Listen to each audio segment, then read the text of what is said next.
ऋषभ जैन साहब के स्वागत।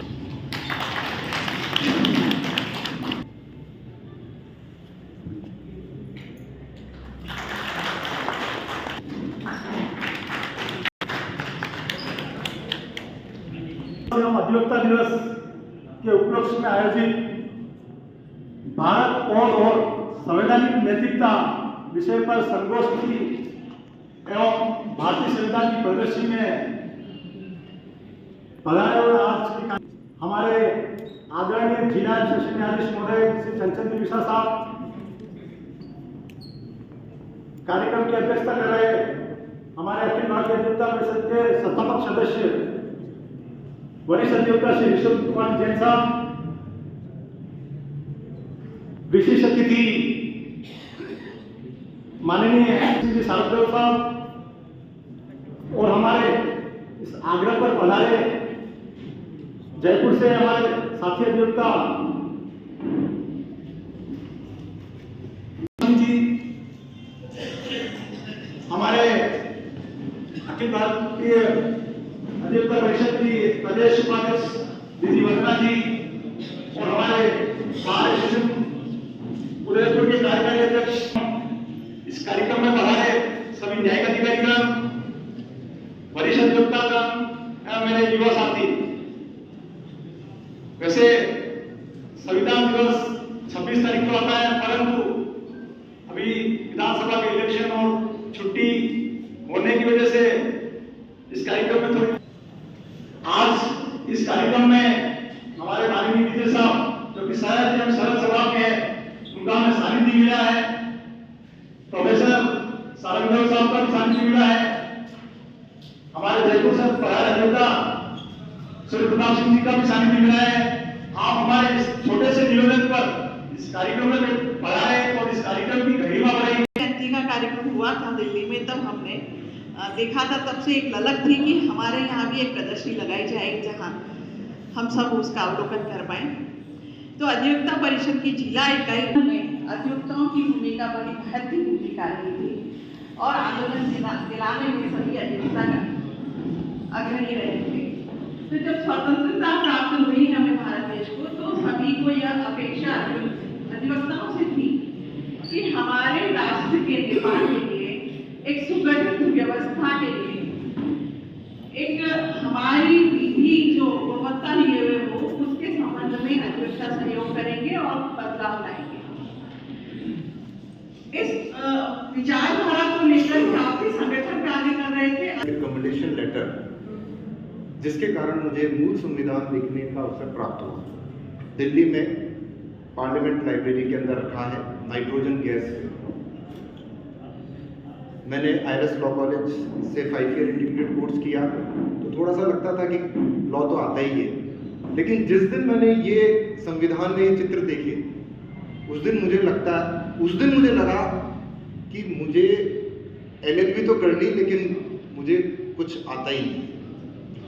कारण क्या है? ये जो चित्र हैं, इनको देखने के बाद एक जो दृष्टि है संविधान के प्रति, कानून के प्रति, विधि के प्रति, वो एकदम थोड़ी सी उसके अंदर एक नयापन मुझे लगा।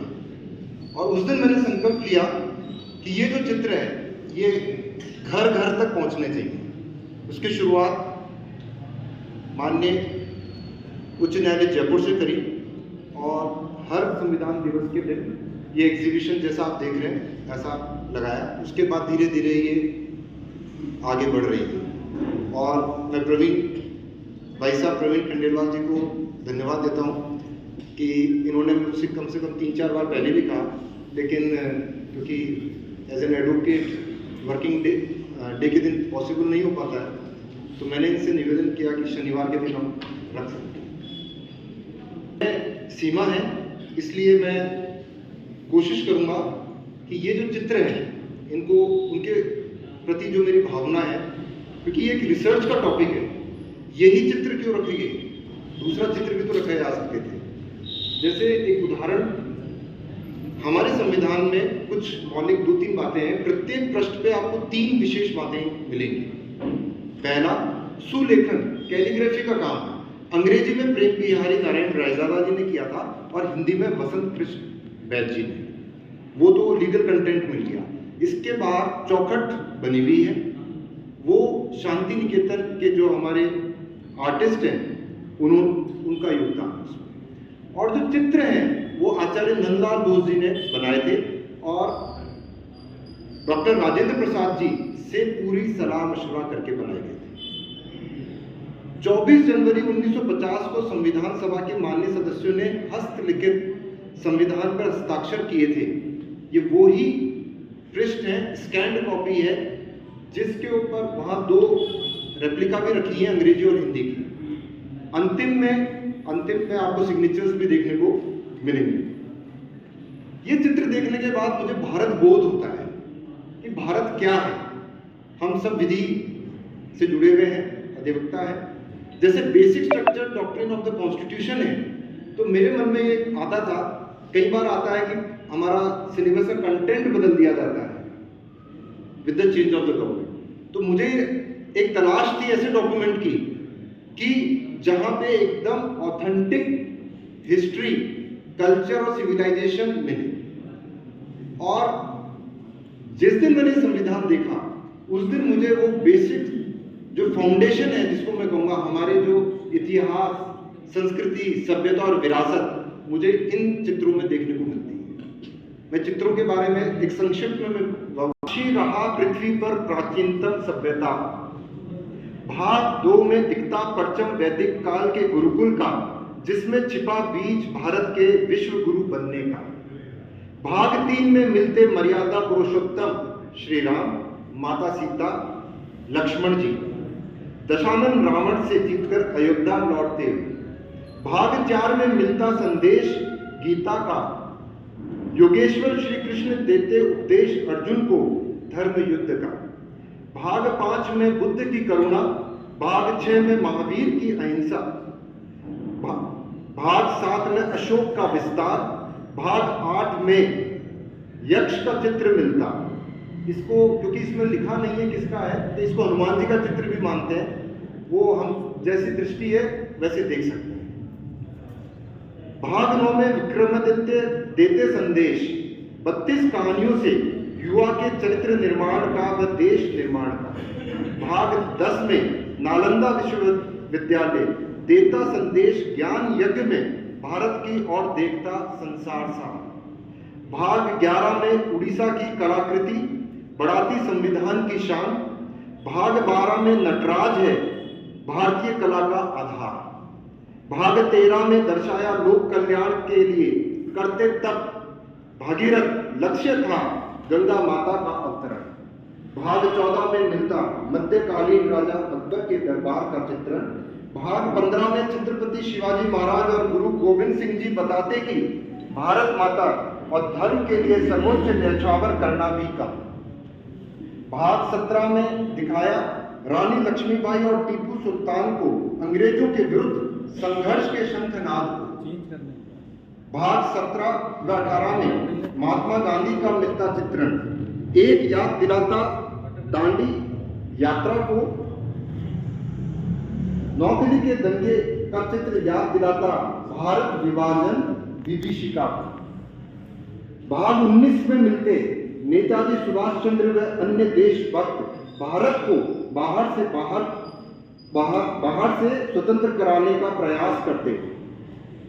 ये जो प्रश्न आज कई बार मीडिया में, पब्लिक डोमेन में आते हैं, मुझे काफी ऐसे प्रश्न उनके उत्तर इसमें मिलते हैं। भाग 20 में मिलता हिमालय, ले जाता भारत को उसकी तप भूमि में, ऋषि मुनि की परंपरा में। भाग 21 में दिखता रेगिस्तान, याद दिलाता मीरा की भक्ति और प्रताप की शक्ति। भाग 22 में हिंद सागर की लहरें गोता लगाती करती वंदन, जब भारत कहलाता था सोने की चिड़िया, जिसका आधार रहा भौतिकता, प्राणिक शक्ति और केंद्र में आध्यात्मिकता। ये 22 चित्र जो हैं, इसमें हम जितना मनन चिंतन करें, जितना सोचें, तो कई चीजें निकल के आती हैं। अब इसमें एक आज का जो विषय है वह है भारत बोध और संवैधानिक नैतिकता। भारत बोध के साथ संविधान बोध, और जब संविधान बोध होगा तभी संवैधानिक नैतिकता आएगी। इन तीन के बारे में मैं छोटी छोटी बात आपके सामने निवेदन करूंगा। भारत बोध का अर्थ क्या है, कि what is India, idea of India, मतलब भारत ऐसी कौन सी चीज है जिसकी वजह से हम कह सकें कि ये जो तत्व है ये भारतीयता का है। जब हम कहते हैं कि इसके अंदर भारतीयता निकालो, उसमें से एक छोटा सा उदाहरण मैं आपके सामने रखता हूँ। एक श्री अरविंद, महर्षि अरविंद की एक किताब है फाउंडेशन ऑफ इंडियन कल्चर, जो कि यूजीसी में हिस्ट्री के लिए रिकमेंडेड बुक है। मैं श्री अरविंद सोसाइटी से जुड़ा हूँ और उनका अध्ययन कर रहा था, तो उसमें उस समय एक बात आई थी कि भारतीयता हम कैसे निकालेंगे। एक बहुत ही रोचक एक ही घटना से हमें, आप सब लोगों के सामने कॉन्स्टिट्यूशन पे बात करना थोड़ा अजीब सा लगता है। प्रोफेसर साहब भी यहाँ बैठे हुए हैं, मैं उस पर नहीं जा रहा हूँ। कितने सालों की गुलामी के बाद हमने कॉन्स्टिट्यूशन को अडॉप्ट किया। कॉन्स्टिट्यूशन को अडॉप्ट करने के बाद शुरुआत की हम भारत के लोग लोकतांत्रिक गणराज्य। लोकतंत्र सबसे पॉपुलर डेफिनेशन अगर लोकतंत्र की है, जनता का जनता। क्या जनता का जनता के लिए जनता द्वारा शासन हो रहा है, या एक वर्ग का एक वर्ग के लिए शासन हो रहा है, एक वर्ग का एक वर्ग के द्वारा शासन हो रहा है। हम गुलामी में क्यों आए? क्यों? क्योंकि हम कास्ट में अपने हितों में इतने बटे हुए थे। बहुत आसान लगा, हमें बांटना बहुत आसान लगा। आज क्या हम उसी गुलामी में फिर से नहीं जी रहे?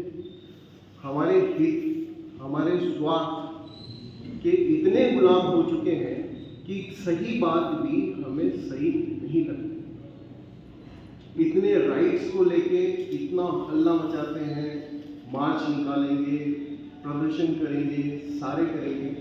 उस राइट को जो वो एक वर्ग ने मिलके ये तय कर लिया कि मेरा ये राइट है और मुझे ये मिलना चाहिए, वो वर्ग, वो भीड़ उस राइट को लेने के लिए कितने एक्ट जो करती है, क्या वो सारे जस्टिफाइड हैं? कि राइट्स हैं शांति से रहने का, आराम से सड़क से निकलने का, आराम से ट्रेवल करने का, वो क्या सारे बाधित नहीं होते?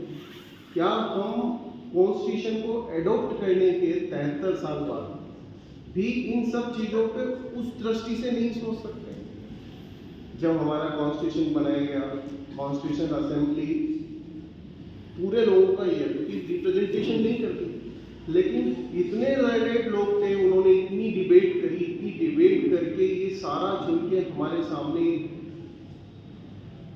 बुक रखी, कॉन्स्टिट्यूशन रखा कि भाई हम इससे गाइडेड होंगे। उसके बाद हमारी लिटरेसी रेट बढ़ी, लेकिन क्या वास्तव में हम लिटरेट हुए? जितनी लिटरेसी रेट बढ़ गई है, उतने ही हम ग्रुप्स में डिवाइड होते जा रहे हैं। अपने इंटरेस्ट देखते हैं और उन इंटरेस्ट को देख के और मार्च निकालना शुरू कर देते हैं। प्रोफेशनली इधर भी लगे, लोगों को ये समझाएं कि इनकी ड्यूटी क्या है। अगर मैं अपनी ड्यूटी ठीक से करूँगा तो सबके राइट प्रोटेक्ट करेंगे। दूसरे का राइट मेरी ड्यूटी, मेरा राइट है सड़क पे आराम से चलना, तो दूसरे की ड्यूटी है कि वो मुझे रास्ता दे। मेरा राइट है शांति से रहना, तो दूसरे की ड्यूटी है कि वो रात को हॉर्न बजा सकती है जो अस्थमा का पीड़ित है। मेरा राइट है बस इतनी ही बात मैं कहूँगा।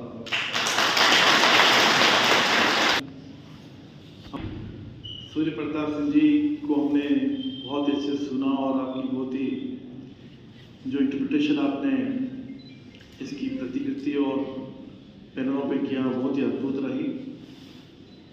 हमारे बीच हमारे पूर्व अध्यक्ष हमारे सबसे, जहाँ तक अधिवक्ता की बात करें तो अधिवक्ता समाज को एक दर्पण दिखाने के लिए बहुत बड़ा काम करता है। और इसमें यदि बात करें अधिवक्ताओं की महत्ता की, तो देश की आज़ादी से पूर्व लेकर जितने भी हमारे स्वतंत्रता संग्राम की बात करते हैं, राजनीति की बात करते हैं, सामाजिक क्षेत्रों की बात करते हैं, हर क्षेत्र में अधिवक्ताओं को बहुत बड़ा कॉन्ट्रीब्यूशन रहा है। उनके उस कॉन्ट्रीब्यूशन को हम नकार नहीं सकते हैं। मनुष्य की बहुत, अगर आप असभ्य युग से सभ्य युग तक की यात्रा को देखते हैं और इस यात्रा के बाद जब हम बात करते हैं विधि के शासन के जन्म की, तो वहाँ से लेके अभी तक जो विधि का शासन बना है और उसको बनाए रखने में मेरे ख्याल से सरकार से ज़्यादा श्रेय अधिवक्ताओं को जाता है। और ये ऐसे गद्दे अदृश्य गद्दे हैं जो नजर नहीं आते हैं, लेकिन हमारे संविधान को बहुत मजबूती से पकड़े बैठे हैं। इस विशाल राष्ट्र की जो विधि शासन की बात करते हैं, विधि शासन पर्वत के समान है, तो हमारे अधिवक्ताओं के कंधों पर ये विराजमान है और उसको सुरक्षित रूप से देख रहे हैं। भारत एक बहुत ही अनोखा राष्ट्र है और इसमें इसके निर्माण की बात करते हैं तो इसकी भाषा, इसकी संस्कृति, इसके धर्म, ये सभी चीज़ें हम भी हमारे संविधान की जो प्रदर्शन में देखा था। और इस सभी में एक बात सामने है, भारत जो ताना बाना बना है वो हमारी अहिंसा और न्याय के सिद्धांतों पर बना है। तो ये दो प्रमुख हर ये भाव होने चाहिए कि जो गांधी जी ने हमें अहिंसा के माध्यम से इस देश की स्वाधीनता दिलाई और उसके बाद हम किस तरह से न्याय के सिद्धांत पर देश को न्याय दिलाए। स्वतंत्र संग्राम और सांस्कृतिक विकास के समृद्ध इतिहास द्वारा हम एकता के सूत्र में बांधकर इस देश को अक्षुण्ण बनाए रख सकते हैं। हमारा एक साझा इतिहास है। आपसी समझ की भावना के माध्यम से हम विविधताओं के देश में एकता को समृद्ध बनाने में सक्षम हो पाएंगे।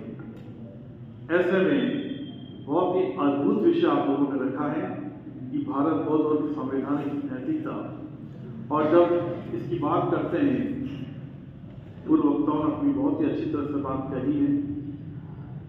जब भारत बौद्ध की बात करते हैं तो भारत बौद्ध तो हम किसी एक दिन की बात नहीं है, ये एक परंपराओं का बोध है, ये हमारी एक संस्कृति का बोध है और जिससे कि इस माध्यम से हमारी परंपरा और संस्कृति के माध्यम से हम बड़े उत्कृष्ट भाव से इसको आगे बढ़ा सकते हैं। भारत की इतिहास बोध को पुनर्जागृत करने की हमें जरूरत है। आज ये सभी जो प्रदर्शन नजर आ रहे हैं वो हमारे इतिहास ही है और उस इतिहास को पूरा जिस संविधान बना था सभी ने पूरा ध्यान में रखा। आप देखिए कि विवेकानंद जी ने कठोपनिषद से कितनी अच्छी बात कही, उचिष्ट जागृत प्राप्त करवाने की बोध, और इसमें भी उन्होंने बोध प्राप्त करने वाली बात कही। तो जब तक व्यक्ति को बोध प्राप्त नहीं होगा तब तक व्यक्ति अपने आप को न पहचान पाता है, कुछ नहीं कर पाता है। भारत बोध की बात करते हैं, भारत बोध में सारे संसार को जानने का दृष्टिकोण किए थे। ये भारत की पहचान है और ये कारण है कि भारतीय जहाँ भी जाते हैं उसका दृष्टिकोण सर्वमान्य हो जाता है। भारतीय हर जगह पूजे जाते हैं, इसके पीछे हमारी भारतीय संस्कृति और विरासत है। भारत बोध के मूल भाव में विश्व कल्याण नीति है, सदैव बंधु सुखी नहीं, वासुदेव कुटुंब की बात है, हम एक दूसरे के प्रति मित्र भाव से देखें, ये सभी बातें हमारे भारतीयता में है। और भारत बोध में देखते हैं बहुत सी बात हम धर्म की बात करते हैं, ऐसा नहीं है। भारत बोध में धर्म का अर्थ करनी करते हुए, और ऐसे में हम धर्म के मतलब ये नहीं कि पूजा पाठ पद्धति से नहीं है। धर्म का मतलब है व्यक्तित्व और कर्तृत्व का विकास करना, और व्यक्तित्व और कर्तृत्व का विकास होता है तो व्यक्ति अपने आप को स्वबोध की बात करता है, और जब स्वबोध की बात करता है तब हम कर्तव्य का बोध होता है, और जब कर्तव्य का बोध होता है तो हम जो संवैधानिक नैतिकता की बात करते हैं वो अपने आप ही आपूर्ति हो जाती है। सबके बोध से परिपूर्ण आचरण वाले व्यक्तित्व के समूह को ही सभ्यता कहते हैं, और सभ्यता की प्रतिष्ठितता से आगे बढ़ते हुए जो हमारे संस्कार और हमारी एक पद्धति बन जाती है तो वो हमारे संस्कार और संस्कृति अपने आप ही नैतिकता में परिवर्तित हो जाती है, और वो सभी हमारे लिए बहुत ज़रूरी है। मैं संवैधानिक नैतिकता की बात में ये कहना चाहूँगा कि संविधान के मुख्य सिद्धांतों का पालन करना ही इसमें सभी बातें निहित होती हैं। संवैधानिक नैतिकता सदैव सामाजिक नैतिकता के सिद्धांत के अनुरूप होती है। जब तक हमारे सामाजिक नैतिकता का सिद्धांत प्रतिपादित नहीं करेंगे, उसको नहीं करेंगे, तब तक हम संविधान नैतिकता की बात नहीं कर सकते हैं। क्योंकि मैं एक विश्वविद्यालय से हूँ और शिक्षा के जगत में हम लीगल फैकल्टी को भी हमारा एक डिपार्टमेंट है, यहाँ सभी से ये बताना चाहूँगा कि जो प्रदर्शनियाँ लगी हुई हैं वो हमारे विश्वविद्यालय 2015-16 से हमने लगा रखी है और अभी एक संविधान का बना रहे हैं, उसमें सभी की प्रतिकृति को बहुत ही बड़े सुंदर तरीके से चीर रूप से स्थायी रूप से इसको लगाना चाह रहे हैं। मेरा ऐसा आपसे निवेदन है कि इस सभी को आप इस भवन में किसी पत्थर पे खुले के इसको लगाना ज़्यादा ठीक रहेगा। ये सभी के लिए बहुत एक न्याय के रूप में देख सकते हैं कि आपको बहुत बड़ा एक हेल्प मिलेगी। हम इसको देखते हैं, देखते से हमारे रोंगटे खड़े होते हैं। हमारी प्राचीनता का जो बोध की बात करते हैं बोध होता है, हमारे आने वाली जो पीढ़ी है उसको हमारी केवल प्राचीनता का जो हमारा ज्ञान है उसी का बोध कराते तो हमारा सभी काम अपना आप ठीक हो जाएगा। मैं इन्हीं शब्दों के साथ हम इस फैकल्टी में हम चाहते हैं कि आप हमारे लीगल वाले सभी विद्यार्थी को हम एक व्यावसायिक कौशलता के साथ साथ तकनीकी बेहतर की बात करते हैं और साथ ही सामाजिक संवेदना की बात भी करते हैं। और इन सभी की चाहे हम जजेस की बात करें या चाहे हम अधिवक्ताओं की बात करें, ये बहुत ही बुनियादी एक कैरेक्टरिस्टिक्स है, वो सभी होना बहुत ज़रूरी है। समय अभाव में और भी विषय किसी विषय और चर्चा करेंगे। आपका